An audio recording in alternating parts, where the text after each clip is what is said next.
Welcome to versatile mind classes.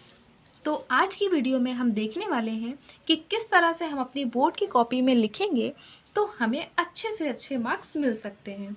तो उसके लिए हमें अपनी कॉपी को बहुत ही अच्छे से डेकोरेट करना होता है और अच्छी अच्छी राइटिंग में लिखना होता है पेपर को।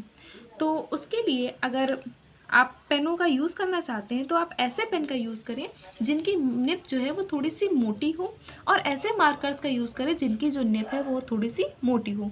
जैसे कि मैं आपको सजेस्ट करना चाहूँगी कि ये जो आउज़र के पेन हैं ये अप्रॉक्स 20 रुपीज़ में मार्केट में अवेलेबल होते हैं। इनकी निब बहुत ही मोटी होती है और इससे जब हम लिखते हैं तो राइटिंग में बहुत अच्छी आती है। इसके अलावा मैं आपको सजेस्ट करूँगी कि आप यूनोमैक्स के पेन का भी यूज़ कर सकते हैं।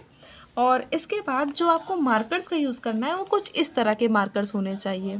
ये जो मार्कर्स होते हैं इनकी निब काफ़ी मोटी होती है और इसलिए हमें इनको चलाने में भी आसानी होती है और बोल्ड हेडिंग्स को डालने में बहुत ही ज़्यादा हेल्पफुल होते हैं। तो चलिए सबसे पहले हम देखते हैं कि हमें इसके फ्रंट पेज को किस तरह से फिल करना है। इसके फ्रंट पेज को फिल करने के लिए आपको सबसे पहले अपने रोल नंबर को इसको अंकों में डालना होगा। अंकों मतलब नंबर्स में। तो जैसे कि मान लेते हैं आपका रोल नंबर है 1 2 4 1 1 9 6 0 1 6। ओके, इसके बाद हम इसको काउंट कर लेंगे 1 10 100 1000 10,000 लाख 10 लाख करोड़ 10 करोड़, इसके बाद अरब। तो इसी को हम शब्दों में लिख देंगे। आप इंग्लिश में या हिंदी में किसी भी लैंग्वेज में लिख सकते हैं। मैं यहाँ पर इंग्लिश में लिख रही हूँ 1 अरब। आपको यहाँ पे बहुत छोटा छोटा लिखना है क्योंकि उसके बाद ये बहुत ही बड़ा रोल नंबर है जो कि एक लाइन में पॉसिबल नहीं है, तो हमें नेक्स्ट लाइन में तो जाना ही पड़ेगा। उसके लिए हमें थोड़ा सा छोटा छोटा लिखना चाहिए। इसके बाद 1 अरब 24 करोड़। इसके बाद 11 लाख 11 लाख। इसके बाद 96,000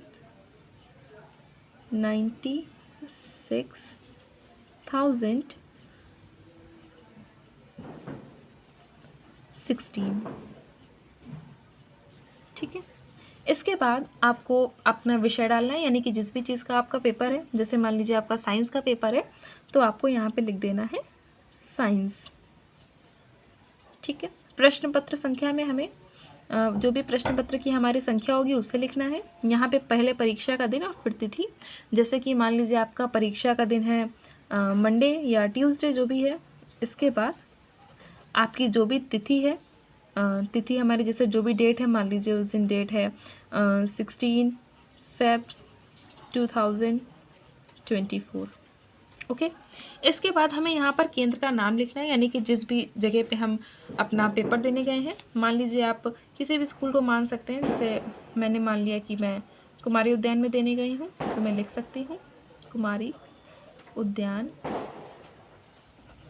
गर्ल्स इंटर कॉलेज। इसके बाद यहाँ पे उनके जो भी आपके निरीक्षक होंगे उनके हस्ताक्षर हो जाएंगे। आपको यहाँ पे रूम नंबर डालना है। मान लीजिए आप रूम नंबर 24 में बैठे हैं तो आपने लिख दिया 24। इसके बाद यहाँ पर आपको फिर से आज की डेट डालनी है। इस तरह से आपका जो पूरा फ्रंट पेज है वो फिल हो जाएगा। इसके अलावा आपको फ्रंट पेज में कुछ भी नहीं फिल करना है। इसके बाद हम जब अपनी कॉपी को ओपन करेंगे तो कुछ इस तरह का इंटरफेस हमें मिलता है अपनी कॉपीज़ में। इन कॉपीज़ को आप मार्केट में आसानी से खरीद सकते हैं। जैसे कि आप देख सकते हैं कि मैंने ये जो कॉपी खरीदी इसमें लिखा हुआ है ये पुस्तिका केवल अभ्यास के लिए है। तो इस पर मैं अपनी राइटिंग्स लग कर और कुछ क्वेश्चन पेपर को सॉल्व करके अपनी राइटिंग को भी अच्छा कर सकती हूँ और अपने आने वाले बोर्ड्स की तैयारी भी कर सकती हूँ। वैसे तो जो बोर्ड में हमें कॉपीज़ मिलती हैं उसमें यहाँ पर मार्जिन लाइन खींची होती है, बट जो बी कॉपी होती है उसमें मार्जिन लाइन नहीं होती है। तो उसके लिए सबसे पहले हमें इस पर मार्जिन लाइन खींचनी होती है। मार्जिन लाइन अगर आप बोल्ड मार्कर से खींचेंगे तो वो देखने में बहुत ही ज़्यादा अट्रैक्टिव लगता है, इसलिए आप कोशिश करें कि जो मार्जिन लाइन से उसको बोल्ड मार्कर से ही खींचें। जैसे कि आप देख सकते हैं मैंने यहाँ पर बोल्ड मार्कर लिया, स्केल से इसका यूज़ करके मैं यहाँ पर लाइन खींच रही हूँ और ये इस तरह से मैं मार्जिन लाइन खींच लूँगी। वैसे इस स्केल को डबल बार यूज़ करने में और मार्जिन लाइन खींचने में बहुत प्रॉब्लम होती है, इसलिए आप कुछ जैसा मैं स्केल दिखा रही हूँ इस तरीके का स्केल का यूज़ कर सकते हैं। जैसे कि ये स्केल छोटा सा है, ये आपके बॉक्स में आराम से आ जाएगा और इसे आप ओपन कर लेंगे तो ये बड़ा हो जाएगा और एक बार में आप इसे रख के अपनी मार्जिन लाइन को खींच सकते हैं। तो इस तरीके के जो स्केल होते हैं थोड़ा सा हमारे लिए सुटेबल हो जाते हैं और हमारा काम आसानी से हो जाता है, तो इसका भी हम लोग यूज़ कर सकते हैं और इस तरह के स्केल का भी यूज़ हम लोग कर सकते हैं। इसके बाद हमें क्या करना है, सबसे पहले सेक्शन स्टार्ट करना है। सेक्शन की स्टार्टिंग में हमें सबसे पहले डाल देना है, यहाँ पर बीचों बीच डालना है हमें सेक्शन ए बी सी जो भी है। मान लीजिए मैंने लिखा सेक्शन ए, ओके। इसके बाद सेक्शन ए लिखने के बाद मुझे लास्ट में जब हमारा पूरा पेपर हो जाएगा तो हम इसके नीचे अंडरलाइन कर देंगे, ठीक है। इसके बाद हमें 2 लाइनें छोड़कर आंसर नंबर 1 इस तरह से डालना है, आंसर 1, और उसके बाद हमें अपना आंसर लिखना शुरू कर देना है। हम अपना आंसर हमेशा इस तरह से बीच में आंसर नंबर 1 डाल के यहाँ से अपने आंसर को शुरू करेंगे। मान लीजिए कि हम कोई एक आंसर लिख रहे हैं, कुछ भी आंसर लिख सकते हैं, जो भी हमारा आंसर होगा उसको हम यहाँ से लिखना शुरू करेंगे और जैसे ही आंसर ख़त्म हो जाएगा, आंसर ख़त्म होने के अप्रॉक्स 2 लाइन छोड़ के हमें 2 या 3 लाइन्स को स्किप करके फिर हमें लाइन खींचनी है। वो लाइनें हम इसलिए छोड़ते हैं ताकि जो भी एग्ज़ामिनर हमारी कॉपी चेक कर रहा है उसको आराम से नंबर देने की जगह मिल जाए और बाद में ऐसा ना हो कि हमारे नंबर, अगर जैसे कुछ जब जगह नहीं छोड़ते हैं बच्चे, तो जब भी हम लोग पैराग्राफ जो लिख रहे होते हैं उसी के ऊपर टीचर नंबर दे देते हैं और काउंटिंग में हो सकता है उनसे मिस्टेक हो जाए, because they also are humans, तो it can be possible that there is a mistake. So हमें रिस्क नहीं लेना है और हम 2-3 लाइनों को छोड़कर उसके बाद लाइनों को खींच देंगे, ठीक है। जैसे कि मान लीजिए मैं एक आंसर कुछ लिख देती हूँ, कुछ आंसर आपको लिख के और फिर उस तरह से लाइन खींच के दिखाती हूँ। जैसे मान लीजिए मैं अपनी तरफ से एक कोई आंसर ले लेती हूँ, मैंने एक आंसर लिखा,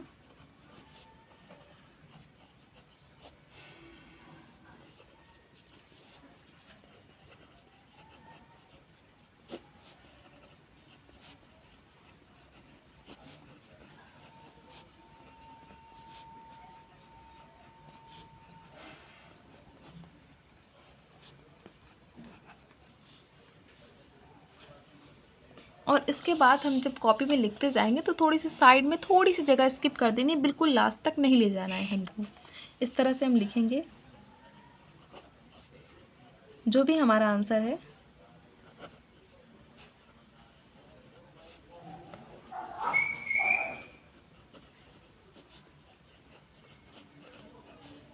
ये देखिए, ये मैंने मान लीजिए मेरा आंसर यहाँ से कंप्लीट हो गया।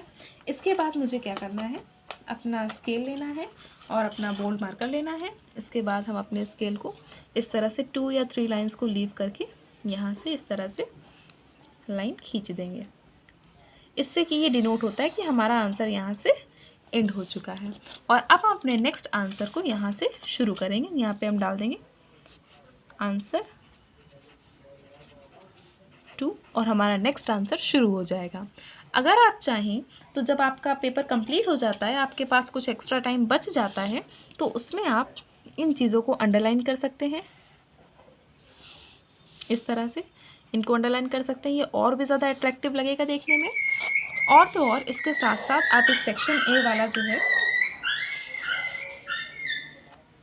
इसको भी अंडरलाइन कर सकते हैं। इस तरह से आप देख सकते हैं आपकी कॉपी देखने में कितनी ज़्यादा अट्रैक्टिव लगेगी। और इस तरह से आपको अपनी पूरी कॉपी लिखनी है, पूरी कॉपी फिल करनी है, बहुत सुंदर तरीके से लिखना है। तो जो भी एग्जामिनर चेक करेगा वो उसको आपकी कॉपी देखकर मन होगा कि वो आपकी कॉपी पढ़े, तो वो आपको और अच्छे नंबर देगा खुश होकर। बस यही एक मोटिव होता है जिसके लिए हमसे ये कहा जाता है कि आप सुंदर कॉपी लिखिए। तो इस तरह से करके हम अपनी राइटिंग्स को और अपनी चीज़ों को बिल्कुल इम्प्रूव करके लिख सकते हैं। तो अगर आप मेरे चैनल पर नए हैं तो मेरे चैनल को सब्सक्राइब करें, वीडियो को लाइक करें और अपने फ्रेंड्स में शेयर करें। Thank you for watching.